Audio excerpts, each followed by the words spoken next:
ओम श्री गणेशाय नमः। सभी गीता प्रेमी साधकों का सादर प्रणाम के साथ स्वागत है। जय श्री कृष्ण। आज का श्लोक है अध्याय 10, श्लोक क्रमांक 4 और 5।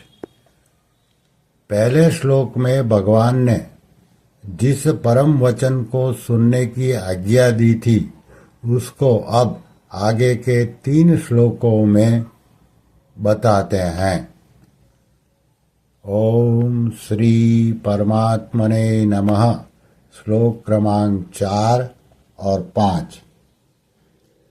बुद्धिर्ज्ञान सम्मोहः क्षमा सत्यं दमः शमः सुखं दुःखं भवो भावो भयं चाभयमेव च अहिंसा समता तुष्टिः तपोदानं यशो यशः भवन्ति भावा भूतानां मत्त एव पृथक विदाः।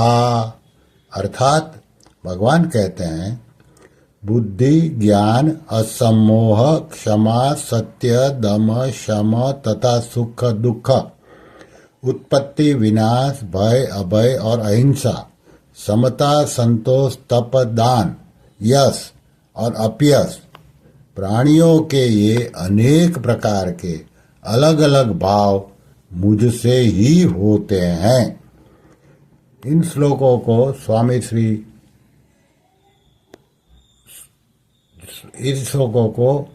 स्वामी जी ने इस प्रकार साधक संजीवनी में समझाया है। बुद्धि ही उद्देश्य को लेकर निश्चय करने वाली वृत्ति का नाम बुद्धि है। ज्ञानम सार असार, ग्राह्य अग्राह्य, ग्राह्य अग्राह्य, नित्य अनित्य, सत असत, उचित अनुचित, कर्तव्य अकर्तव्य, ऐसा जो विवेक अर्थात अलग अलग जानकारी है उसका नाम ज्ञान है। यह ज्ञान यानी कि विवेक मानव मात्र को भगवान से मिला है। असम्मोह शरीर और संसार को उत्पत्ति विनाशशील जानते हुए भी मन में मैं और मेरापन करने का नाम सम्मोह है और इसके न होने का नाम असम्मोह है। क्षमा कोई हमारे प्रति कितना भी बड़ा अपराध करे, अपनी सामर्थ्य रहते हुए भी उसे सह लेना और उस अपराधी को अपनी तथा ईश्वर की तरफ से यहाँ और परलोक में कहीं भी दंड न मिले ऐसा विचार करने का नाम क्षमा है। सत्यम सत्य स्वरूप परमात्मा की प्राप्ति के लिए सत्य भाषण करना अर्थात जैसा सुना, देखा और समझा है उसी के अनुसार अपने स्वार्थ और अभिमान का त्याग करके दूसरों के हित के लिए न ज्यादा न कम वैसा का वैसा कह देने का नाम सत्य है। फिर है दमः शमः। परमात्मा प्राप्ति का उद्देश्य रखते हुए इंद्रियों का अपने अपने विषयों में हटाकर अपने वश में करने का नाम दम है और मन को सांसारिक भोगों के चिंतन से हटाने का नाम शम है। फिर सुखम दुखम शरीर मन इंद्रियों के अनुकूल परिस्थिति के प्राप्त होने पर हृदय में जो प्रसन्नता होती है उसका नाम सुख है और प्रतिकूल परिस्थिति के प्राप्त होने पर हृदय में जो अप्रसन्नता होती है उसका नाम दुख है। फिर भवो भावः सांसारिक वस्तु, व्यक्ति, घटना, परिस्थिति, भाव आदि के उत्पन्न होने का नाम भव है और इन सब के लीन होने का नाम अभाव है। फिर है भयम चा भयमेव च।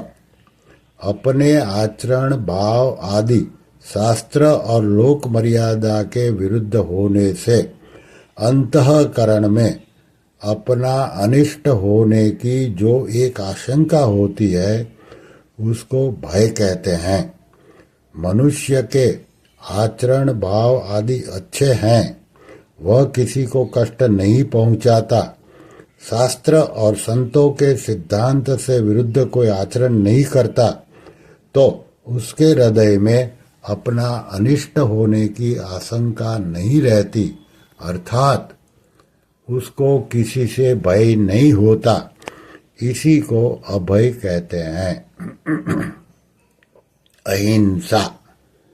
अपने तन, मन और वचन से किसी भी देश, काल, परिस्थिति आदि में किसी भी प्राणी को किंचित मात्र भी दुख न देने का नाम अहिंसा है। समता।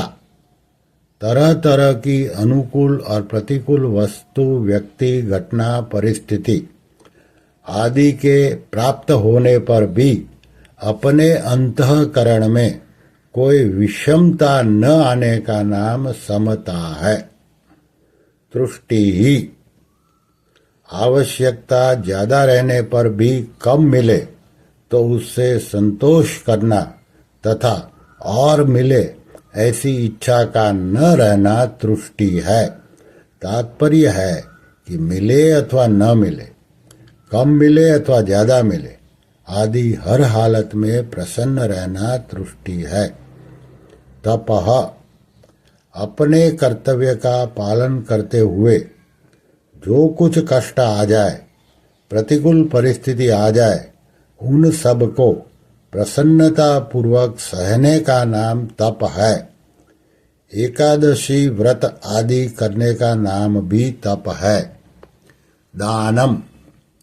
प्रत्युपकार और फल की किंचिन मात्र भी इच्छा न रखकर प्रसन्नता पूर्वक अपनी शुद्ध कमाई का हिस्सा सतपात्रों को देने का नाम दान है। गीता के 17वें अध्याय के 20वें श्लोक में समझाया है। यशो यशः। मनुष्य के अच्छे आचरणों, भावों और गुणों को लेकर संसार में जो नाम की प्रसिद्धि, प्रशंसा आदि होते हैं उनका नाम यश है। मनुष्य के बुरे आचरणों, भावों और गुणों को लेकर संसार में जो नाम की निंदा होती है उसको अयश यानी कि अपयश कहते हैं। भवन्ति भावा भूतानां मत्त एव पृथक विदाः। प्राणियों के ये पृथक पृथक और अनेक तरह के भाव मेरे से ही होते हैं, अर्थात उन सबको सत्ता, स्फूर्ति, शक्ति, आधार और प्रकाश मुझ लोक महेश्वर से ही मिलता है। तात्पर्य है कि तत्व से सबके मूल में मैं ही हूँ। यहाँ मत्तः पद से भगवान का योग, सामर्थ्य, प्रभाव और पृथक विदाः पद से अनेक प्रकार की अलग अलग विभूतियां जाननी चाहिए। संसार में जो कुछ विहित तथा निषिद्ध हो रहा है, शुभ तथा अशुभ हो रहा है, और संसार में जितने सद्भाव तथा दुर्भाव है वह सब की सब भगवान की लीला है। इस प्रकार भक्त भगवान को तत्व से समझ लेता है तो उसका भगवान में अविकंप यानी कि अविचल योग हो जाता है। गीता के 10वें अध्याय के 7वें श्लोक में समझाया है। यहाँ प्राणियों के जो 20 भाव बताए गए हैं उनमें 12 भाव तो एक एक अकेले हैं और वे सभी अंतःकरण में उत्पन्न होने वाले हैं, और भय के साथ आया हुआ अभय भी अंतःकरण में पैदा होने वाला भाव है, तथा बचे हुए 7 भाव परस्पर विरोधी है। उनमें से भव यानी कि उत्पत्ति, अभाव, यश और अपयश, ये चार तो प्राणियों के पूर्वकृत कर्मों के फल है, और सुख, दुख तथा भय ये तीन मूर्खता के फल है। इस मूर्खता को मनुष्य मिटा सकता है। यहाँ प्राणियों के 20 भावों को अपने से पैदा हुए और अपनी विभूति बताने में भगवान का तात्पर्य है कि ये 20 भाव तो पृथक पृथक हैं, पर इन सब भावों का आधार मैं एक ही हूँ। इन सब के मूल में मैं ही हूँ। ये सभी मेरे से ही होते हैं और मेरे से ही सत्ता स्फूर्ति पाते हैं।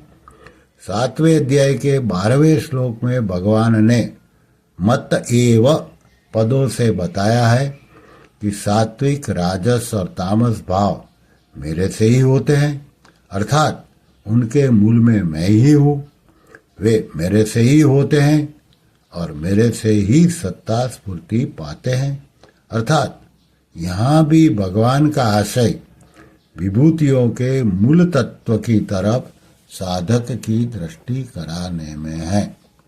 आगे स्वामी जी ने दोनों श्लोकों के बारे में इस प्रकार विशेष बात कही है। साधक संसार को कैसे देखे? ऐसे देखे कि संसार में जो कुछ क्रिया, पदार्थ, घटना आदि है वह सब भगवान का रूप है। चाहे उत्पत्ति हो, चाहे प्रलय हो, चाहे अनुकूलता हो, चाहे प्रतिकूलता हो, चाहे अमृत हो, चाहे मृत्यु हो, चाहे स्वर्ग हो, चाहे नरक हो, यह सब भगवान की लीला है। भगवान की लीला में बालकांड भी है, अयोध्या कांड भी है, अरण्य कांड भी है और लंका कांड भी है। पुरियों में देखा जाए तो अयोध्यापुरी में भगवान का प्राकट्य है। राजा, रानी और प्रजा का वात्सल्य भाव है। जनकपुरी में राम जी के प्रति राजा जनक, महारानी सुनैना और प्रजा के विलक्षण विलक्षण भाव है। वे राम जी को दामाद रूप से खिलाते हैं, खिलाते हैं, विनोद करते हैं। वन में यानी कि अरण्य कांड में भक्तों का मिलना भी है और राक्षसों को मिलना भी है। लंकापुरी में युद्ध होता है, मारकाट होती है, खून की नदियां बहती है। इस तरह अलग अलग पुरियों में, अलग अलग कांडों में भगवान की तरह तरह की लीलाएं होती है, परंतु तरह तरह की लीलाएं होते हुए भी रामायण एक है और ये सभी लीलाएं एक ही रामायण के अंग है तथा इन अंगों से रामायण सांगोपांग होती है। ऐसे ही संसार के प्राणियों के तरह तरह के भाव है, क्रियाएं हैं। कहीं पर कोई हंस रहा है तो कहीं पर कोई रो रहा है, कहीं पर विद्वत गोष्ठी हो रही है तो कहीं पर आपस में लड़ाई हो रही है, कोई जन्म ले रहा है तो कोई मर रहा है, आदि आदि जो विविध भौतिक चेष्टाएं हो रही है वे सब भगवान की लीलाएं हैं। लीलाएं करने वाले ये सब भगवान के रूप हैं। इस प्रकार भक्त की दृष्टि हरदम भगवान पर ही रहनी चाहिए, क्योंकि इन सब के मूल में एक परमात्मा तत्व ही है। श्री कृष्ण शरणम मम, श्री कृष्ण शरणम मम, श्री कृष्ण शरणम मम। ओम श्री कृष्णार्पणमस्तु।